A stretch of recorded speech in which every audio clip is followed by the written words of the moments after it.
Hi, ma'am. Good morning. Anong gagawin natin? Parang I'm thinking yung permanent na blow, what do you call Permanent that? blow dry? Permanent blow dry. Ano ba yung permanent blow dry na yan na you don't need to fix it na pagka wash and wear, ganon? Yes, ma'am. Okay. Para siyang ribbon, pero may volume. Okay, and how long would that take? Permanent na siya. Yung tubo niya lang yung yung weaving. Okay. Yung cut naman, I'm thinking na Layer. hindi naman masyado. Like siguro, I mean, pwede kong itali na nakaganon. Yeah, pwede. Diba? Maglagay tayo ng bangs, curtain bangs, na mahaba. Okay. And Bagay then, ba? bagay sa'yo, ma'am. Okay. Tapos, yung soft layer lang natin. Hindi naman masyadong mataas na layer. Mababa lang. Okay. And the color? And the color, siguro mga light brown. Okay. Pero hindi naman super light. Okay.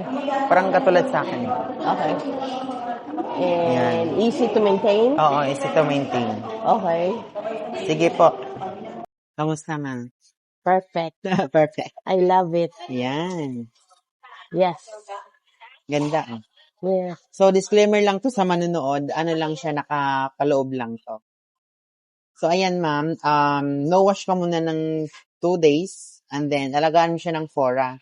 Ha, yung hair mask. Na-explain naman sa iyo yung fora, ma'am. Yeah, they siya. did. Yeah. Yeah. Yeah. Thank you. So, anong sasabi mo, ma'am? Perfect. Can't wait to come back again. Kaya lang, I can't. Oo. I will try next year. See you soon na lang ulit po. Yes. Yan. And I'll find you. Oo. Hanapin mo lang ako, ma'am. Oh, okay. Yan. Tapos picturean natin, ma'am, ha? I want a picture. Okay. Sa you then. Thank you po.